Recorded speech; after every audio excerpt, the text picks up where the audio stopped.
Meu nome é Ana Cláudia, sou advogada, tenho experiência com assessoria jurídica popular desde 2012.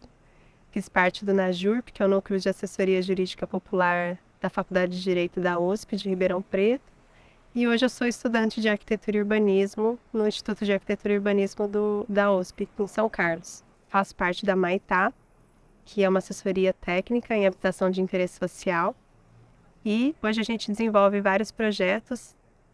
Um deles é o workshop sobre a Lei de ATIS, a Lei 11.888 de 2008, e essa lei em diálogo com o marco regulatório das organizações da sociedade civil, numa intenção de viabilizar a aplicação da Lei de ATIS e as atividades de assessoria técnica nos vários níveis federativos. Para a gente aplicar a Lei de ATIS e tornar a assistência técnica uma realidade no dia a dia, a gente precisa de fomento, de recurso, e a gente pode fazer isso não só a nível federal ou estadual, mas também municipal.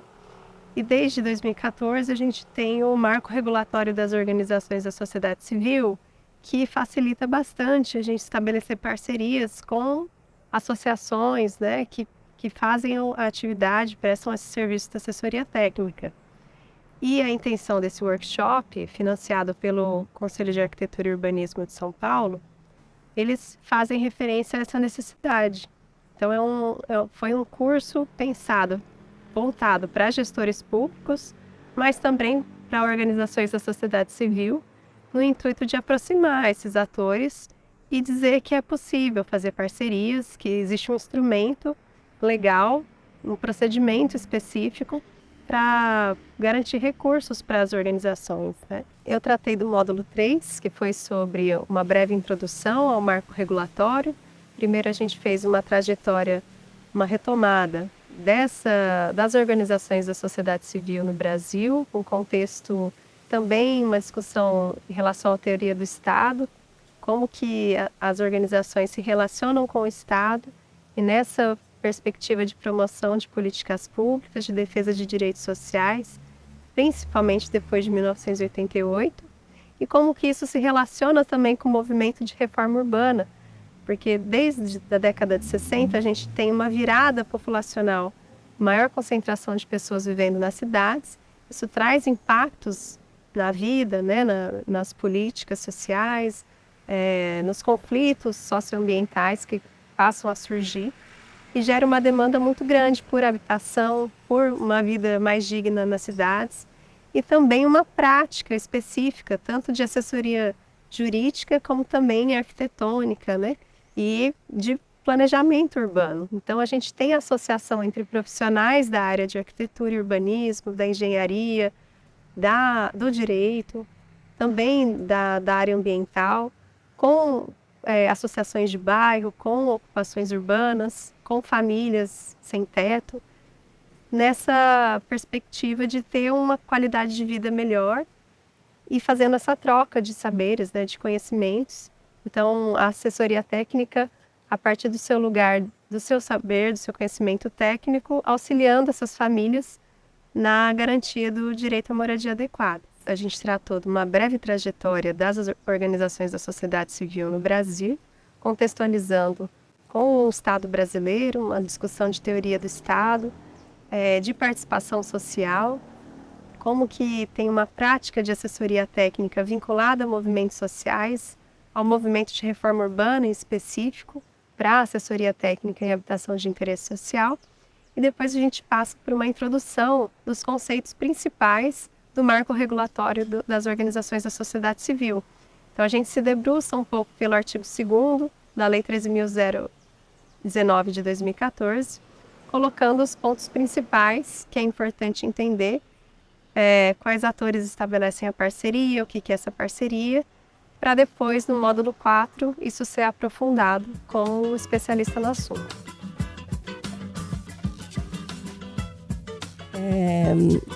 Meu olhar aqui vai ser um pouco de situar, os marcos legais e o processo histórico, social. Então, o direito, o fenômeno jurídico como algo construído historicamente, e não como leis que aparecem de repente e que estão dentro, então, de um movimento, de uma construção histórica por diferentes atores sociais, né? E recuperando também, situando o Brasil no contexto mundial também, né? Então, essa linha do tempo é para a gente amarrar a ideia de entender participação no Brasil e a figura das organizações sociais, né? Mas também o movimento da reforma urbana, porque o objeto desse curso também é a gente entender como aplicar a lei de Assis. Então, eu queria fazer essa retomada primeiro, e depois a gente entra no marco regulatório, né? Como a Joana colocou, a gente, então, pensando em teoria do Estado, né, a gente pensa a sociedade civil a partir dos teóricos contratualistas, né, que a gente aprende na escola, do século XVIII, XVII, XVIII, muito em oposição ao Estado, né? Então, pensando nas revoluções burguesas, né, pós-Revolução Francesa, Revolução Industrial, enfim, a gente tem um marco muito grande de se libertar de um Estado do rei, né, autoritário, e instituir um contrato social, né? Então, uma legislação, uma constituinte, uma base legal que cria uma igualdade entre cidadãos, né, que vão participar e ter relações com esse Estado como iguais, né, e não os desmandos do rei, enfim, né.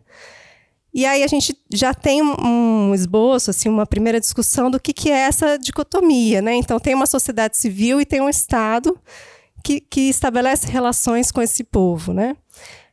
E mais para frente isso vai se desdobrar também, né, entender que tem uma sociedade civil que tem características empresariais e tem outras organizações, né, da sociedade civil com outras finalidades, outras especificações. Então, a sociedade civil, como a Mari trouxe, ela também ganha outras dimensões, né, outros reconhecimentos de quem são esses atores. E no Brasil, né, a gente tem que lembrar que a gente também tem uma história colonial, né? Então, como é que é esse Estado no Brasil? A gente tem a maior parte, né? Então, 300 anos de história do Brasil é colônia. Então, não tem um Estado brasileiro. A gente tem uma organização administrativa independente de uma metrópole, né? Então, toda a gestão da coisa pública não é público, é da coroa portuguesa, né? E isso é uma tradição muito forte, considerando também, né, a produção escravista, considerando todas essas relações da colonização que vão fundar, né, que vão trazer marcas até hoje da nossa estrutura como sociedade brasileira, né? E aí, pós-república, né, então a gente tem a independência em 1822 e a república em 89, né, no século XIX, a gente tem um esforço muito grande de constituir um Estado nacional, né? Então, o que é a nossa identidade nacional? Porque ela sempre foi em relação a esse outro europeu, né? Em relação a essa metrópole, que toda a nossa estrutura produtiva, enfim, de base agrária, né? De base extrativista, ela era voltada, né? E muito disso ainda se perpetua, para transferência para esse mercado central, né, europeu ou da América do Norte, né? E daí, né? Assim, e daí que a nossa sociedade civil, o nosso povo, quando a gente vai pensar naquela coisa do contrato social, né? Então, cidadãos iguais perante ao Estado, que não vai privilegiar um grupo em detrimento do outro, enfim, ela guarda essa marca muito forte, então, de uma maioria da população que ela é excluída dessa cidadania, né? Isso é importante a gente entender, porque isso se reverbera, né? Então, a gente pensa, né, como já colocou, essa relação da sociedade civil ou dos problemas sociais no Brasil como caso de polícia, como caso de violência, né? Então, quando a gente coloca a lei de terras, por exemplo, né, que a Ana Luísa e o Guilherme trouxeram no primeiro bloco, em 1850, ela vem junto com a extinção do tráfico transatlântico, né, de escravos, né? E o que isso impacta? A lei de terras, ela institui a compra e venda para a gente acessar a terra no Brasil. Não mais por posse ou por outras instituições anteriores, né, de Sesmaria, enfim. E aí, quem que pode acessar, quem que pode comprar essa terra, certo? Isso exclui boa parte da população que também está no movimento de ser, né, um movimento abolicionista também, né, e de extinção do tráfico negreiro na América Latina inteira, enfim, né, no continente americano. Também a gente começa a passagem para uma mão de obra assalariada e liberal, só que um contingente enorme de população que fica a Deus dará, né? Isso a gente só pontuando, né? Lembrei agora de um quadro do Pedro Américo, que todo mundo deve ter visto na escola, que é aquele da independência, né? Que está o Dom Pedro lá com a espada no cavalo, tem um pessoal no cavalo também vendo. E aí, não sei se vocês repararam, mas tem um povo, né? Tem um Zé Ninguém ali, com um chapéuzinho, um burrinho, e nem está se dando conta do que está acontecendo. Ele só está vendo assim, tá rolando. Então, assim, a independência, a república, o que isso quer dizer para esse povo brasileiro que não tem um olhar do Estado como um Estado que está ali presente para garantir direitos ou para incluí-lo como cidadão, né? Então, é importante a gente ter essa noção de como a gente vai construir, então, essa democracia ou esse Estado brasileiro nessa trajetória, né? Então, a gente tem uma marca da história do Brasil que é de não olhar para os seus cidadãos mesmo, né? E privilegiar elites produtivas, agrícolas ou industriais, ou enfim, o que vai se sucedendo, né? Isso a gente tem marcas até hoje nas nossas relações, né, da administração pública com a sociedade civil. E aí só queria, então, demarcar esse processo pós-década de 60, né, que a gente tem uma inversão na década de 60, que é a população, que é o êxodo rural, né? Então, para a gente pensar na lei de Atiz, isso é muito importante. Então, não é que a urbanização do Brasil começou na década de 60 ou em 1930. Desde a colonização, a gente, né, o professor Nestor Goulart Filho fala que a gente tem, sim, um planejamento e uma urbanização, né? Mas aqui a gente tem a maior parte da população vivendo em cidades, né, na década de 60. A gente está num contexto também depois da Primeira Guerra Mundial, que o mundo se acomoda também depois disso. O mundo está falando também que é preciso ter direitos humanos, que é preciso um estado de bem-estar social promovendo esses direitos, né? Que só a ideia do Estado liberal ela não dá conta das necessidades sociais. Só que como que isso se expressa na América Latina? A gente implanta esse estado de bem-estar social igual acontece na Europa ou nos Estados Unidos? Mais ou menos, né, nos Estados Unidos?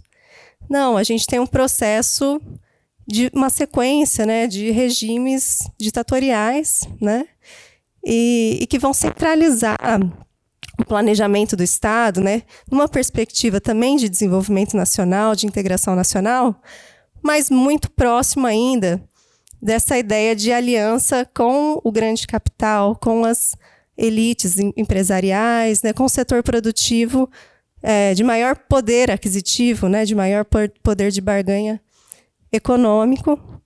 E, em termos políticos, muita dificuldade de diálogo com esse Estado, inclusive com perseguições e com o uso do aparato estatal contra os seus cidadãos, né, até pela violência, pelas prisões, pelas mortes, né, e principalmente dos grupos que historicamente são excluídos, né, na história do Brasil.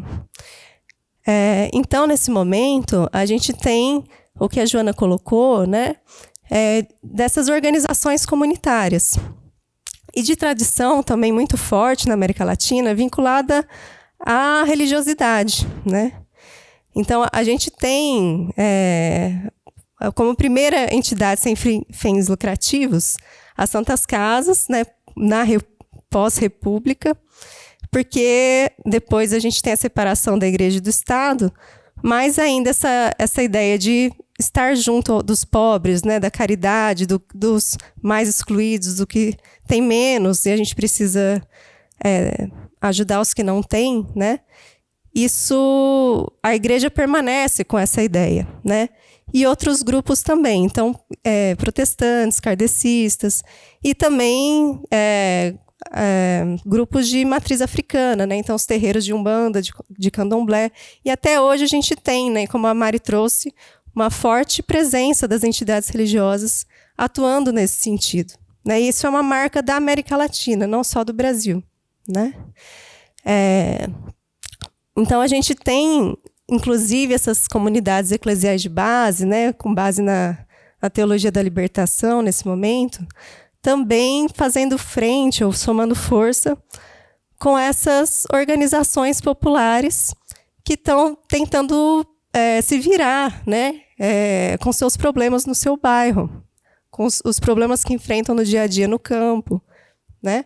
Então, são grupos que estão olhando para si, para os seus problemas mais locais, que são organizados também por essa perspectiva de solidariedade, enfim, que também guardam uma religiosidade muito forte. Isso é contra ou a despeito do Estado, né? E algumas legislações também que eu coloquei, né? Então, a gente já tem a Declaração de Utilidade Pública Federal, por exemplo, ela aparece em 1935, mas vai ser regulamentada na década de 60, né? Porque a gente tem um reconhecimento bem gradual e bem paulatino, né, dessas relações das entidades sem fins lucrativos ou filantrópicas, né? E vai aparecer primeiro em 30, mas é da década de 60 para cá que a gente tem maior avanço, né, ou uma profusão, aí aparece mais legislações, porque isso tem a ver com o momento que a gente está vivendo também, pós-década de 60. Né? E a gente pensar, então, na questão urbana, a gente tem, por exemplo, a Lei Federal 6766, né, que é a lei de parcelamento do solo. Então, percebam, né, a gente tem essa inversão do êxodo rural, as cidades passam a ser o palco principal, né, da busca por empregos, por melhores condições de vida, e também de conflitos, né, socioambientais, políticos, vira o ator e o palco de tudo, né, das principais questões, não que o campo não seja ainda, mas a cidade ganha mais peso nesse sentido, né? E a Lei 6766 ela vem também nesse bojo de tentar regular essas relações, né? De uma forma mais generalizada, que antes a gente não tinha no Brasil. Mas também ainda de uma forma bastante de cima para baixo, de um Estado que diz como tem que ser, né? Sem uma perspectiva de participação social nesse planejamento urbano, né? Bom, e na década de 80, 90, né, recapitulando um pouco também o que a Joana trouxe, a gente tem um movimento de redemocratização. Então, o período que a ditadura militar já perde, né, civil-militar, esse momento já perde um pouco mais de força, né? Já a resistência a e luta pela democracia, ela avança, né? E tem uma confluência muito grande de movimentos sociais, de profissionais liberais, de universidade, né? Para a questão de restabelecer a ordem democrática, certo? E, ao mesmo tempo, a gente está vivendo o quê no mundo, né? Em 89, a gente tem a queda do Muro de Berlim, que demarca o fim da Guerra Fria e, assim, a vitória, né, do regime capitalista sobre os demais, e o consenso de Washington, né? Então, aquilo que a Jo estava trazendo do Estado mínimo, naquela época, isso tem uma disseminação muito grande. Então, a gente tem essas políticas neoliberais avançando na América Latina e em outros países como um todo. E isso também trouxe já o Estado, que já não olhava para esses alguns cidadãos que não eram considerados cidadãos, né, as políticas econômicas e políticas públicas também não chegam para esses cidadãos. E, por outro lado, a gente tem esses movimentos pressionando por democracia e pressionando pelo reconhecimento enquanto cidadãos e reivindicando direitos também, né, que são os novos sujeitos de direito, né? Então, a gente tem movimento de mulheres, a gente tem população LGBT, deficientes, toda a briga pelo Sistema Único de Saúde, a educação, né, a briga pelo sistema educacional público, para ser universal, né? Não é que antes o Estado não fazia educação pública, mas em termos universais, para todos terem acesso, sem distinção, né?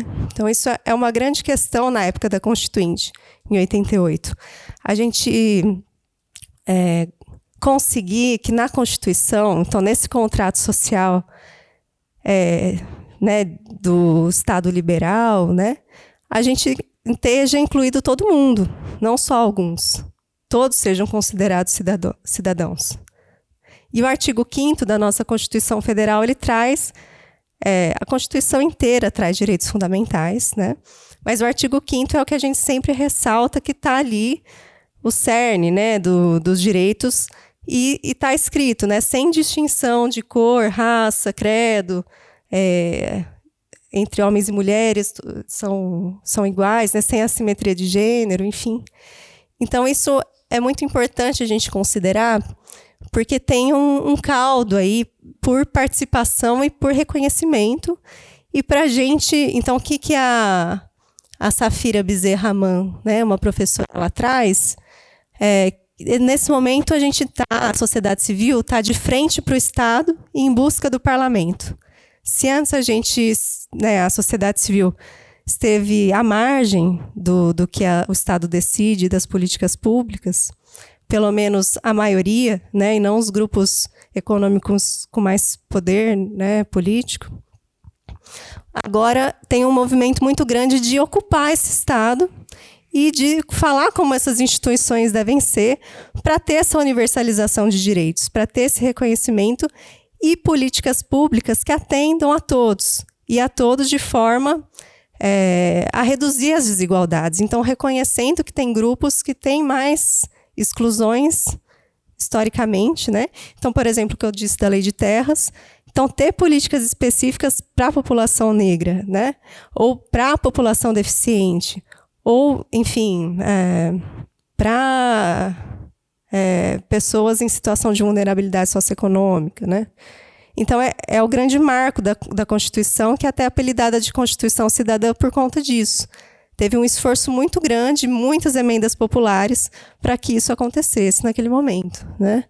E é nesse momento também, né, pós-88 e na década de 90, que a gente tem o que a Mari colocou, né, a lei do voluntariado, a Jo colocou a lei do voluntariado e a lei das OCIP, que elas vão reconhecer essas relações que já existiam, né? Então, são leis que não são criadas para a gente idealizou e um dia vai ter uma organização que vai atuar desse jeito. Relações que já aconteciam, seja por instituições religiosas, seja por associações civis, né, por movimentos populares de bairro, e começam a reconhecer essas relações, mas ainda de uma forma não generalizada e ainda também muito específica, muito engessada e muito autoritária no sentido de dizer você precisa cumprir milhares de requisitos para poder conseguir atuar, né? Que é o que a Jo também estava colocando. Ao mesmo tempo, tem essa explosão, né, de ONGs, de organizações não governamentais, nesse momento que eu falei, né, que a Jo falou, de expansão desse ideário de Estado mínimo, né, de políticas neoliberais, de o Estado se recolher, não ser um Estado promotor ou interventor na esfera civil, né, isso ser retraído. Então, tem uma carência muito enorme, né, da população. A gente tem um empobrecimento no Brasil muito marcante, a fome no Brasil aumenta muito nesse período, né, pelo menos o registro disso, que a Jo até trouxe do Conselho de Combate contra a Fome, enfim. E na América Latina inteira a gente vê uma pauperização, né, da população. E na cidade, como que a gente vê isso? O aumento também de ocupações informais e de condições de vida precária na cidade, sem acesso a serviços públicos, né, sem acesso à moradia digna, enfim. E isso também traz às organizações não governamentais, na época, uma profusão delas para tentar atender essa demanda, né? Então, aquela ideia da comunidade que se ajuda, isso é institucionalizado também nessa profusão de ONGs que a gente tem na década de 80 e 90, né? Para tentar dar conta dessa demanda, né? E, ao mesmo tempo, disputar que o Estado assuma o seu papel de fazer política pública, né? E aí, em 2000 e 2010, a gente já tem o que a Hermínia Maricato vai colocar como crítica depois, né? Que é isso, nunca fomos tão participativos. Então, a gente chegou no Estado com a Constituinte, com todo o aparato burocrático, estatal, de ministérios, enfim, que a gente conseguiu conquistar a redemocratização. A gente tem marcos legais importantes de conquista desse movimento, né, da reforma urbana, da educação, da saúde, em todos os direitos sociais, né? Então, por exemplo, da reforma urbana, o Estatuto da Cidade, a criação do Ministério das Cidades, Conselho das Cidades, a gente tem a lei de assessoria técnica, né, de assistência técnica, no nosso caso, né, fechando aí as que importam para a gente.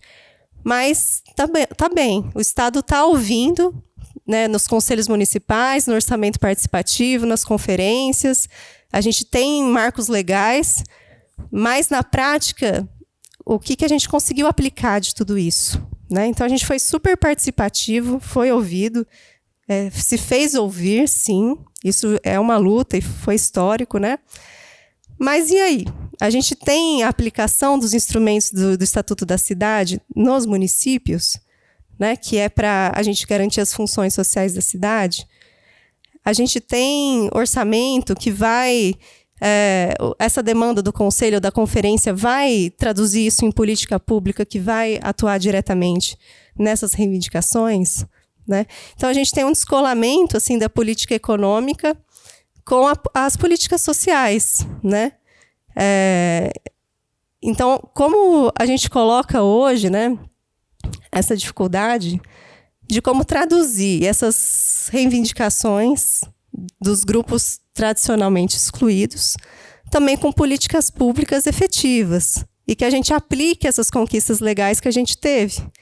Isso é dificuldade não só de ter orçamento, mas das próprias instituições se democratizarem também, né?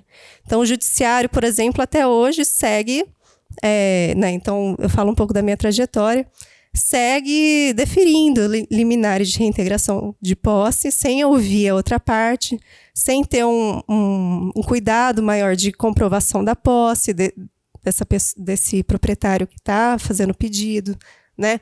Sem ter um estudo sobre a função social da propriedade, que é o marco hoje, né, da política urbana e da propriedade, né? Então, a gente tem dificuldades em todas as instituições, né? Não é só no executivo ou no legislativo.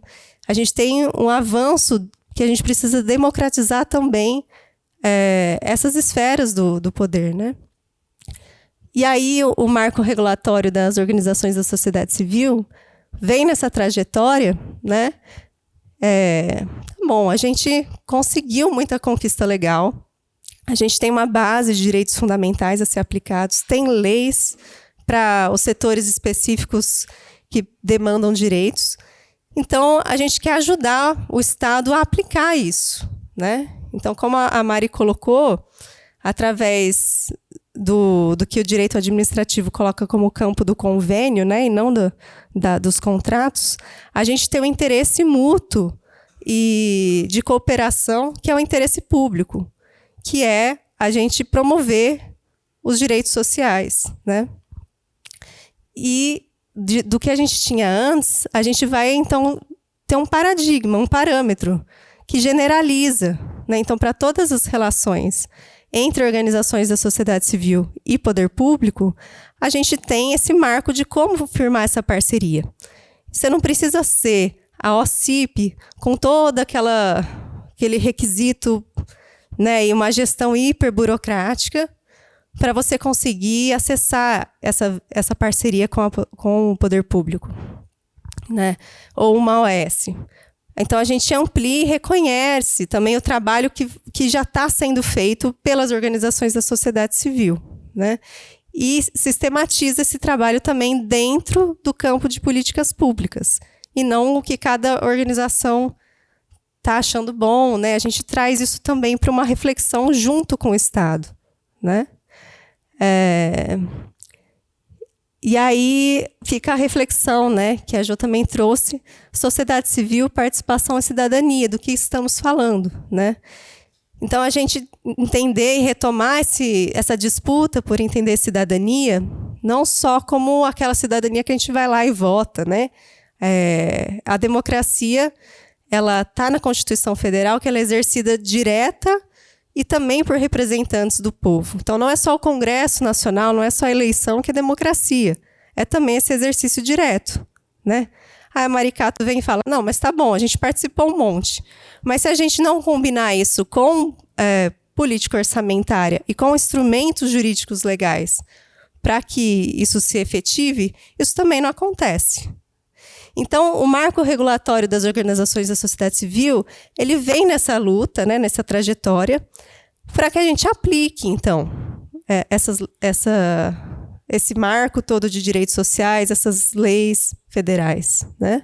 Então, é para instrumentalizar, para viabilizar essa contribuição, ou esse fortalecimento da administração pública cada vez mais democrática. Então, ouvindo a sociedade civil, não só no momento de formulação da política, nos conselhos, no orçamento participativo, nas conferências, mas em todo o processo de aplicação das políticas públicas, inclusive da execução também. E de uma forma observando os princípios da administração pública. Então, a gente tem todo um procedimento a ser seguido, que não faz uma ingerência muito exacerbada ou a mais, como era antes, né? Que, inclusive, extrapole a parceria, extrapole os fins daquela parceria para a gestão daquela organização. Ela situa na parceria, mas é algo com mais moralidade, com observância dos princípios da administração pública, que antes a gente não tinha isso, né? A gente tinha só para os casos específicos da OS e da OCIP. Por reconhecimento das demais organizações da sociedade civil, não só aquelas que recebem o selo, né, de orgânico, o selo de OCIP, né? Então, todas que querem estabelecer essa relação, e no sentido de alargar, então, a gestão para uma gestão mais democrática. Então, não é pensando que o Estado não dá conta, necessariamente, mas é colaborar para que o Estado dê conta, sim, né? Então, a depender dos governos, o Estado vai se posicionar mais ou menos como promotor de direitos sociais. Mas também cabe à sociedade civil, e principalmente, então, às organizações da sociedade civil que têm a finalidade desse interesse público, também cobrar e fiscalizar e auxiliar o Estado a promover direitos. Então, a gente tem um alargamento também dessa dicotomia sociedade civil e Estado do outro lado. A gente tem uma integração da vida pública, né? Então, os cidadãos também constroem essa vida pública e também participam dessa gestão republicana, né? Daí a importância das OSCs como interlocutoras e representativas desses grupos sociais, então dos interesses ambientais, né, dos ambientalistas, o pessoal da luta por moradia, enfim. Então, é um intermediário aí, né, que facilita a promoção e efetivação de direitos sociais. Então, o que é, né, o marco regulatório das organizações da sociedade civil? Quando a gente coloca no Google, né, acho que todo mundo pode dar uma estudada e dar uma passada de olho antes de ir lá para a aplicação, né, para o treinamento com o Valfredo, né? Se a gente coloca lá no Google Lei 13.019 de 2014, Tem o site do Senado, né, do Planalto, que tem outros, mas é legal a gente pegar esse que é oficial, né? E a gente sempre tem, né, nas leis um resuminho do que elas tratam, do por que ela está ali, o que ela institui, né? E aí eu só queria também destacar que a gente vai ver muito assim um risco, né, nos artigos ou incisos assim, e nova redação dessa lei federal de 2015, né? O que aconteceu? Em 2014, a gente tem a reeleição, né, da presidenta Dilma e um momento também de muita discussão da participação social. A gente teve, não sei se vocês lembram, aquele decreto presidencial que era para instituir a política de participação social, que regulamentava conselhos, conferências, né? E foi votado no Congresso logo após a eleição do segundo turno. E a oposição viu aquilo também como uma revanche, né, dessa vitória aí desse campo político e social, e conseguiu barrar, né, esse decreto presidencial. Ele pode vir como lei no futuro, enfim, mas a gente teve uma questão importante nesse momento, que era essa busca, né, dentro do Congresso por conquistas, por regulamentar e por reconhecer a participação social, que naquele momento, também por aquela conjuntura, a gente não foi para frente, né? Mas no mesmo ano, só para dizer que isso estava acontecendo no mesmo ano que foi aprovado também o marco regulatório das organizações da sociedade civil. Então, uma preocupação de regulamentar, de reconhecer a participação social e dar instrumental para isso acontecer, né? E essa lei de 2015, já no novo mandato aí da presidenta Dilma, a gente tem, então, se vocês olharem na lei lá, tem o que aconteceu, né? O veto presidencial, o parecer dos ministérios. E aí eu estou falando isso para dizer que essa lei de 2015, ela considera muito mais um detalhamento melhor, então uma caracterização melhor da parceria e de quem que pode participar. Antes estava um pouco mais aberto, né, na versão de 2014. E também para uma ingerência menor, né, inclusive parecer do Ministério da Fazenda, enfim, na própria organização da sociedade civil, na sua administração, né, que ela é autônoma. E para além do que é a parceria, a lei não poderia exigir coisas da administração da organização, né? Mas ela prevê um procedimento para a parceria. Então, tudo que é executado ali tem que ser observado o que está naquele procedimento, né?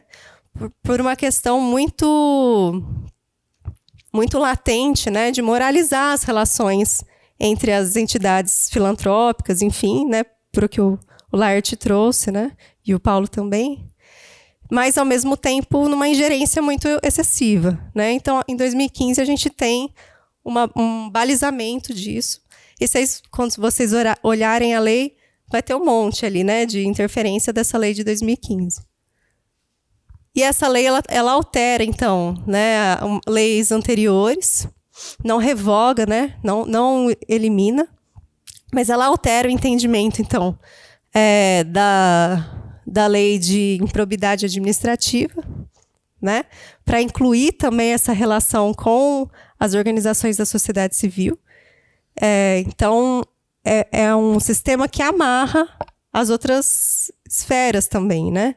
Então, isso tem impacto na lei de improbidade, não é um marco que é fora, não dialoga com todas as preocupações do artigo 37, né, que é dos princípios da administração pública, e também vai alterar a lei das organizações da sociedade civil, né, de interesse público, que em vez de agora a gente ter o termo de parceria, a gente tem as figuras do marco regulatório desse agora de 2014, né? Então, só a estrutura, né, da lei, para a gente ter uma noção mais panorâmica, A gente tem as disposições preliminares, que a gente vai ter os objetivos, as definições no artigo 2º, né?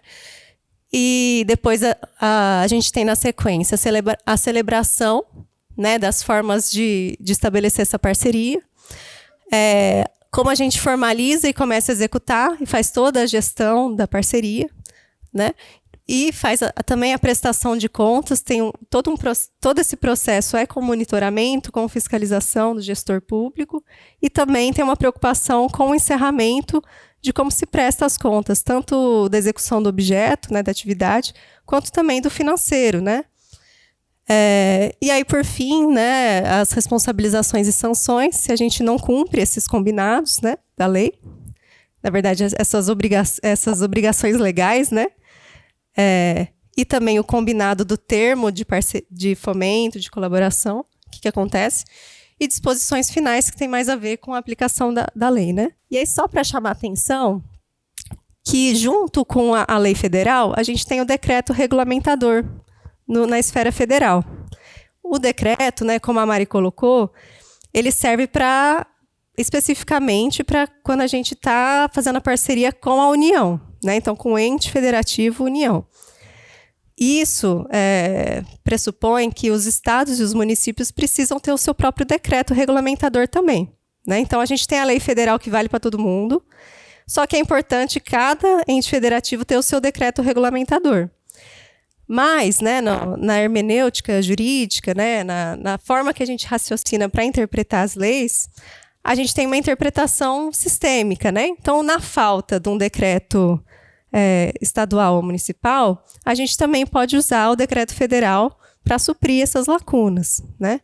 E mesmo a gente tendo um decreto estadual ou municipal, mesmo a gente tendo, e tem alguma lacuna, alguma interpretação ambígua, alguma coisa que fica em dúvida, pode ter uma interpretação subsidiária com base no decreto federal também, né? Então, quando a gente vai aplicar ou, né, operar o marco regulatório, a gente pode usar essas duas leis e pode entender melhor as duas juntas, né? Porque o decreto federal, ele também subsidia, né? E aí vocês veem que ele é muito mais detalhado, porque ele serve justamente isso, né, para detalhar, para aprofundar esse procedimento, esse passo a passo de como fazer. Então, vejam que tem uma preocupação muito grande de criar um parâmetro mesmo, um paradigma de como fazer essas parcerias, com um procedimento claro e com instâncias também de controle, de transparência, de fiscalização, né? Que antes a gente não tinha. Mas o que a gente precisa sair daqui sabendo, assim, né? Que é o artigo 1º, essa definição do Miroski, né? Que essa lei institui normas gerais. Então, a gente pode ter normas específicas para o contexto do Estado ou dos municípios, né? Então, ela institui normas gerais que todo mundo tem que observar para parcerias entre a administração pública e organizações da sociedade civil, né? Então, quem são os atores que vão estabelecer essa relação de parceria? Administração pública direta ou indireta? O que isso quer dizer? Vou falar no próximo slide. E organizações da sociedade civil, né? Então, essa lei ela serve para olhar para as relações com esse tipo de atores da sociedade civil, né? Não vai regulamentar a relação com empresas ou entre outros entes da administração pública. Em regime de mútua cooperação para a consecução de finalidades de interesse público e recíproco, né? Então, é o que todo mundo falou, na verdade, né? Mas recuperando a fala da Mari, é nessa esfera do convênio que a gente pensa no direito administrativo, né? E não do contrato. Por quê? Porque a gente tem um interesse público que liga ali, que é a finalidade última, né, da relação. Então, ele está demarcado em regime de mútua cooperação, interesse público e recíproco, que até o que é a própria finalidade da OSC, né, que está no Estatuto as Finalidades, ali são interesses que têm a ver com direitos sociais, né, com os interesses públicos. Mediante a execução de atividades ou projetos previamente estabelecidos em plano de trabalho. Então, olha que chave, né? O plano de trabalho, ele vai delimitar a esfera do que vai acontecer nessa relação de parceria, né? Então, diferente de um contrato, por exemplo, da licitação, né, que a gente tem um serviço a ser prestado, mas a gente não precisa especificar necessariamente esse passo a passo do serviço. A gente tem que entregar ou executar bem o serviço ao longo do tempo, mas não tenha essa preocupação de descrever ou detalhar, né, como que a gente vai fazer essas ações.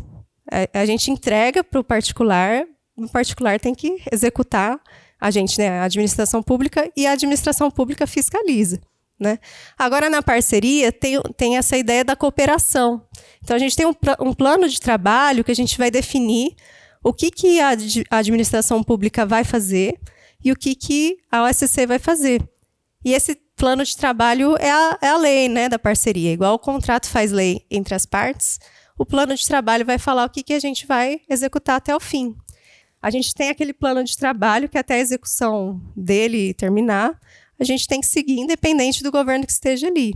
E como que a gente vai formalizar isso? Tem 3 modalidades. O termo de colaboração, o termo de fomento e o acordo de cooperação.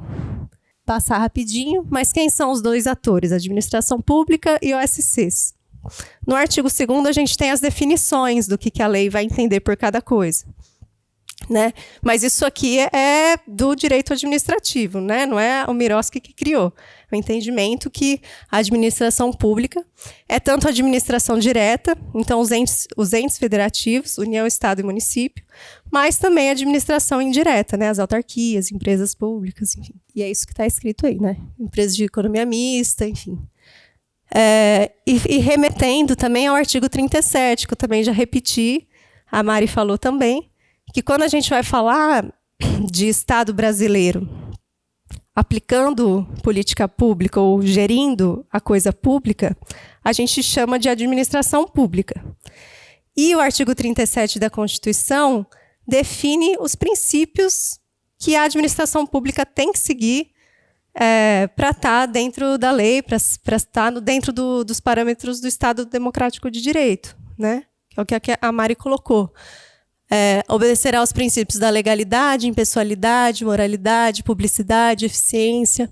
Então, diferente do particular, a administração pública, né, o particular, como é que é? Né? A empresa, ou os cidadãos, ou as associações, pode fazer o que a lei não impede. Né? Então, o que não foi ilícito, que a lei não obriga a outra coisa, é livre, né? É possível. A administração pública, ao contrário. Ela só pode fazer o que a lei prevê. Tem uma margem de discricionariedade, né, que a gente chama, de poder decidir, de poder tomar decisões políticas, enfim, mas a gente tem um quadro que limita, que é a legalidade, né? Então, a gente tem que andar dentro da lei. E na parceria, a gente vai atuar assim também, porque quando é o interesse público, a gente tem que, então, obedecer toda os princípios, né, que regem a administração pública. E, do outro lado, as organizações da sociedade civil, vocês vão ver com mais detalhe com o Valfredo, mas eu queria destacar quem são, né? Então, a gente tem a entidade sem fins lucrativos, vou ler tudo, depois eu comento, que não distribua entre os seus sócios ou associados, conselheiros, diretores, empregados, doadores ou terceiros eventuais resultados, sobras, excedentes operacionais,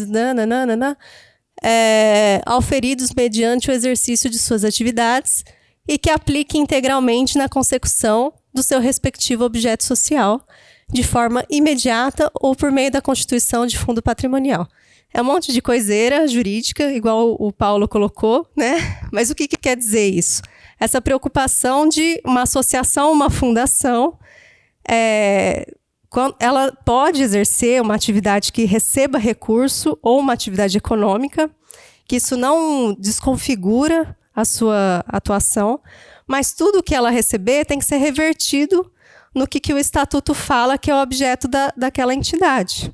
Então, ela não pode, o que a Mari falou, distribuir entre os sócios o excedente, que aí isso caracteriza uma sociedade empresária. Então, tudo que eu recebo do poder público, que eu recebo de outras empresas, que eu associação ou fundação, eu preciso reverter naquela minha finalidade, né? Seja de educação, né? Seja de assistência social, enfim, né? E isso, então, associações e fundações, elas estão ali. E vejam, uma preocupação muito grande de falar que não é empresa e que tem que ter um controle para isso não ser confundido, né? Por conta desse interesse público. O B são sociedades cooperativas. Então, as cooperativas que a Mari estava trazendo são todas, né? Então, a Cooper Citrus, o Sicoob Banco, elas não são OSCs, né? As OSCs cooperativas, que a gente vê aqui na linha B, são cooperativas, essa lei, né, 9.867, não é que não importa o número agora, né, mas de 99, elas são as cooperativas sociais. Então, a finalidade da cooperativa, os cooperados, que vão trabalhar e o que eles oferirem de retorno do preço no mercado, enfim, vai ser distribuído, sim, entre os cooperados. Mas quem são esses cooperados? Né? São pessoas em desvantagem no mercado econômico, que elas são inseridas da cooperativa por meio do trabalho. Né? Então, egressos do sistema prisional, né? Quem já foi preso e tem mais dificuldades de se inserir no mercado de trabalho, dependentes químicos, adolescentes em situação financeira e familiar difícil, né? Nessa lei especifica quem são, né? E além disso, então, integradas por pessoas em situação de risco ou vulnerabilidade pessoal ou social, alcançadas por programas e ações de combate à pobreza e de geração de trabalho e renda. Lembrei, por exemplo, as cooperativas de catadores de materiais reciclados, né? É um bom exemplo disso. As voltadas para fomento, educação e capacitação de trabalhadores rurais ou capacitação de agentes de assistência técnica e extensão rural, e as capacitadas para execução de atividades ou de projetos de interesse público e de cunho social. Então, pode sim, a gente tem OSCs que são cooperativas, mas elas têm marcado esse viés da promoção da dignidade da pessoa humana, dos direitos sociais, né, seja qual direito que ela está defendendo, ela precisa ter essa vinculação, né? E o C, a gente reconhece também as organizações religiosas, né? Então, organizações religiosas, mas que se dediquem a atividades ou projetos de interesse público e de cunho social. Então, não é só a organização religiosa só por si, que já é uma OSC. Ela precisa ter aquela atividade que presta esse cunho educacional, de assistência social, né, ou de saúde, enfim. Então, são esses dois atores e a parceria, né, vai definir, o marco regulatório vai definir como o conjunto de direitos, responsabilidades e obrigações decorrentes da relação jurídica estabelecida formalmente entre a administração pública e a OSCs, em regime de mútua cooperação, finalidade de interesse público, mediante a execução de atividades ou projetos expressos em termos de colaboração, termos de fomento ou acordo de cooperação. Então, essa parceria, né, é um conjunto de direitos, responsabilidades e obrigações, mas que formalmente é reconhecida, né?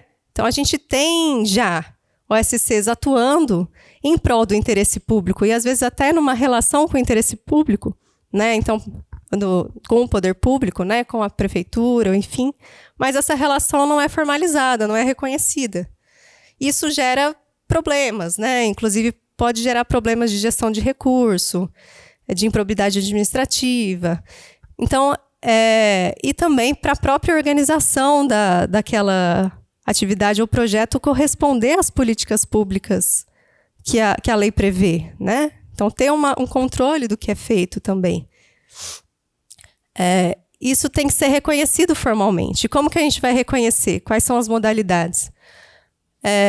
Termo de colaboração, termo de fomento ou acordo de cooperação. Essa parceria, ela vai ser expressa por meio de atividades previstas em plano de trabalho, Mas aí o Miroski, né, define duas possibilidades, a atividade ou o projeto. O projeto, ele tem um começo e um fim. Então, ele tem um limite no tempo para ser executado, né? E a atividade, ela tem essa perspectiva de continuidade, né? Então, por exemplo, esse curso, ele tem um começo e um fim, né? O CAL, como administração pública indireta, está numa relação com a veracidade, para cumprir em 6 meses essa atividade. Então, é um projeto, né? Agora, a atividade, podemos dar um exemplo, uma organização da sociedade civil que presta assistência social para dependentes químicos, não sei, né? Ou para idosos, não sei. E ela vai fazer isso ao longo do tempo, não tem uma previsão de, não, só em 2011 que a gente vai fazer, né? Assim, só naquele ano. Não, é uma atividade contínua. Mas sempre a gente vai ter essa atualização do plano de trabalho. Nunca vai ser algo, vamos fazer aí, né? Tem um procedimento e tem um plano de trabalho que ele se atualiza também ao longo do tempo, né? A prestação de contas, enfim. Mas é uma atividade contínua, né? E aí eu chego também no fim, né, gente? Porque estamos com fome, cansados, né? Mas aquilo que eu já repeti, como que a gente formaliza essa relação? Quais são as 3 modalidades? O termo de colaboração, o termo de fomento e o acordo de cooperação. Qual que é a diferença entre eles, né? Se vocês forem ver, a redação é muito parecida. Instrumento por meio do qual são formalizadas as parcerias estabelecidas pela administração pública com organizações da sociedade civil para a consecução de finalidade de interesse público e recíproco propostas pela administração pública e que envolvam a transferência de recursos. Se a gente vê o termo de fomento, o que é a diferença? É que elas são propostas pelas organizações da sociedade civil, mas também envolvem a transferência de recursos. E no acordo de cooperação, a diferença é que não envolve a transferência de recursos. É dada de outras formas. Então, por exemplo, no acordo de cooperação, pode ser essa instituição que trabalha com dependentes químicos precisa de um lugar.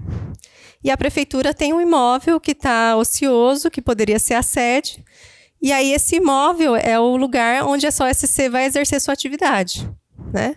Então, não tem um recurso orçamentário que vai para essa OSC, mas tem aquele bem público, né, do município que é ofertado nessa cooperação, né? E os outros não. Os outros têm a ver com a transferência de recursos, e não só do poder público para o OSC, mas também contrapartidas da OSC, né? Então, nem tudo precisa ser custeado pela administração pública, né? Mas isso não é uma exigência de ter contrapartida. Pode ter ou pode não ter, né? Mas no termo de colaboração e no de fomento, a gente tem essa transferência de recursos. A diferença é que a OSC que foi chamar a administração pública e fez uma proposta, ou então, por exemplo, que é o exemplo do CAL, né, dos projetos que a gente está trabalhando, eles abrem um chamamento público para fazer projetos com a temática risco socioambiental, né? E aí as assessorias técnicas propõem planos de trabalho diferentes. Então, esse meu projeto vai ser de infraestrutura verde. Esse meu outro projeto vai ser de melhoria habitacional, né? Então, a proposta, o chamamento público, a administração que abriu, mas a proposta da parceria, do tipo de parceria, vem da organização. Então, por isso que a gente assinou um termo de fomento, né? E o termo de colaboração é quando a administração pública já parte falando, não, eu preciso fazer um diagnóstico do que a gente precisa fazer no município de regularização fundiária. Eu tenho esses bairros com esses problemas e eu preciso de alguma assessoria técnica para me ajudar a fazer esse mapeamento, enfim. Já coloca o que é, né? E aí, dentro do chamamento público, enfim, né, todo o procedimento, vai aderir a esse plano de trabalho já colocado pela administração pública. Lógico que isso também pode ser acordado, né? Não precisa ser um plano de trabalho inteiro, só a administração pública pensando, mas esse objeto ele já parte da administração pública. Então, aí é um termo de colaboração. E aí, finalizando, o que tem a ver com a lei de ATIS, o que dispõe o marco regulatório das organizações da sociedade civil. Nos artigos 4º e 5º, né, da Lei 11.888, de 2008, a gente tem as previsões, né, que a assistência técnica ela vai ser viabilizada via convênio ou termo de parceria. Isso muda, né? Então, a gente não tem aquele tracinho, aquele riscado, né? Mas, pela lei ser posterior, como a Mariana colocou, ela tem uma revogação, né? Porque é matéria específica que disciplina essa relação com as organizações da sociedade civil, né? Então, quando a gente lê lá na lei de ATIS escrito convênio ou termo de parceria, a gente vai ler agora o quê?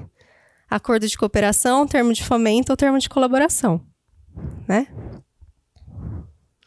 Então, só para destacar aqui, eu não vou ler, porque isso já tratou no módulo 1, mas a gente tem esses termos, só que agora eles não se aplicam dessa forma, né? No 5º também. Isso que eu falei está onde? Está no artigo 84A e 84, né?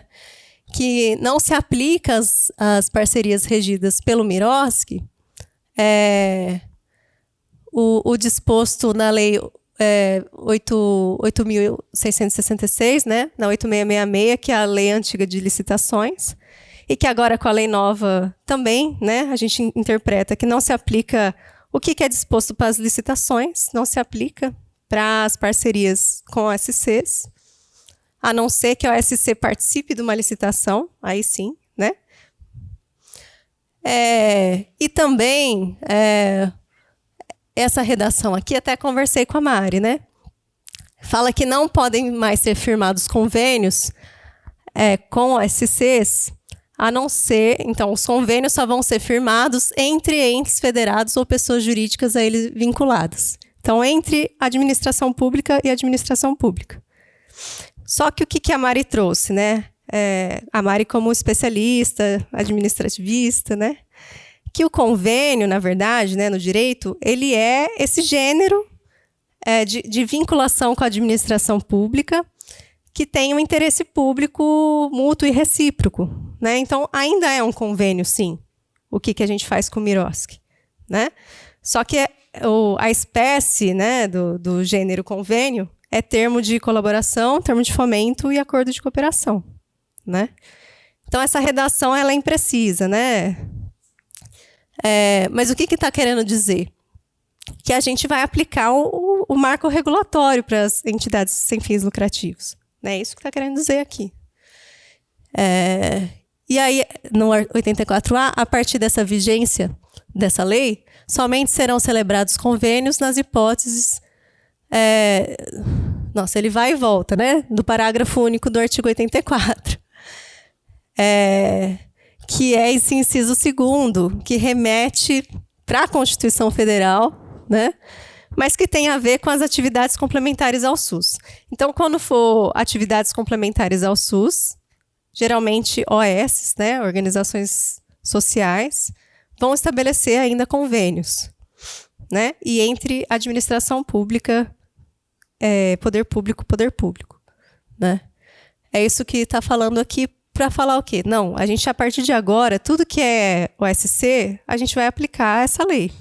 Então, a gente ter uma Constituição como a gente tem, super profícua, né, e extensa, mas que reconhece tantos direitos sociais, a gente tem que brigar para que isso seja implementado.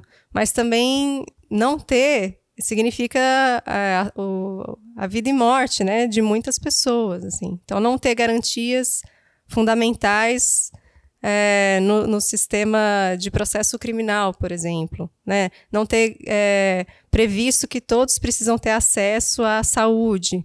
O que isso significa não ter esses marcos legais também, né? não ter um estatuto da cidade, não ter a função social da propriedade, por mais que ainda a aplicação seja restrita ou está longe do que a gente gostaria, é necessário lutar para que isso se mantenha e que isso se expanda, né? Então, reivindicar essa luta, esse processo de conquista desse marco legal também, né? De conquista do Estado democrático de direito, né? Da democracia. Isso está em disputa o tempo todo. Então, é até também uma visão de história, né? De direito, que a gente não tem uma linha evolutiva que a gente vai conquistando e vai sendo mais civilizado. A gente está o tempo todo disputando o sentido de sociedade, de projeto político que a gente quer para gerações presentes e futuras, né? Então, dependendo do contexto histórico que a gente está vivendo, a gente pode retroceder, entre aspas, né, de perder conquistas sociais, né, lutadas às duras penas. Então, isso não está dado o tempo todo, né? A gente está em disputa o tempo todo, tanto para avançar nesses marcos, como também para eles serem aplicados e não perdidos, né? Nos direitos humanos, a gente tem uma premissa que é vedação do retrocesso. A gente não pode voltar no que a gente já conseguiu conquistar de entendimento, de consenso, em relação a todos terem uma vida digna, né? E os direitos que a gente reconhece que todos têm que ter, né? E aí, eu lembro da fala da Marília também. Mas isso é idealista, enfim, né? A gente também... A minha fala ela é baseada no que é uma necessidade material histórica, né? Então, se a gente vê nessa linha do tempo, mesmo o Estado não olhando para isso, a sociedade foi dando formas e jeitos de resolver os seus problemas e de olhar também que o Estado precisava estar presente nisso. O Estado ele é disputado o tempo todo por forças econômicas, né? A política não está apartada da nossa forma de produção, né? Como a gente trata determinados grupos, deficientes, mulheres, indígenas, né? Como a gente o tempo todo disputa esse Estado que ele é ampliado e que ele é heterogêneo também. Ele não é um blocão unitário. E não é um blocão unitário apartado do setor econômico, apartado das relações sociais, né? Então, é nessa perspectiva, né, que a gente está colocando aqui para vocês. Tanto gestores públicos, quanto organizações da sociedade civil, quanto movimentos sociais, né? Então, organizações da sociedade civil têm uma personalidade jurídica, têm uma formalização que o direito reconhece, assim, né? Movimentos sociais, não, eles estão fora do CNPJ, enfim. Mas também estão disputando esse projeto de sociedade, disputando o Estado, né? Disputando o sentido de democracia, né? E fica na responsabilidade, então, de todo mundo construir isso dia a dia, né? Então, não só SCs ou movimentos sociais que têm que fazer isso porque a água bate na bunda, porque tem a ver com sobrevivência, né? Então, movimentos sociais de moradia fazem isso porque falta casa, eu preciso lutar por esse meu direito, né? Mas também quem está dentro, então, do setor público também tem essa responsabilidade, né, de fazer a aplicação desses direitos. Então, traz essa responsabilidade para a sociedade como um todo, e o Estado como algo que... a vida pública, né, como algo que a gente faz todos, não só o administrador público, né?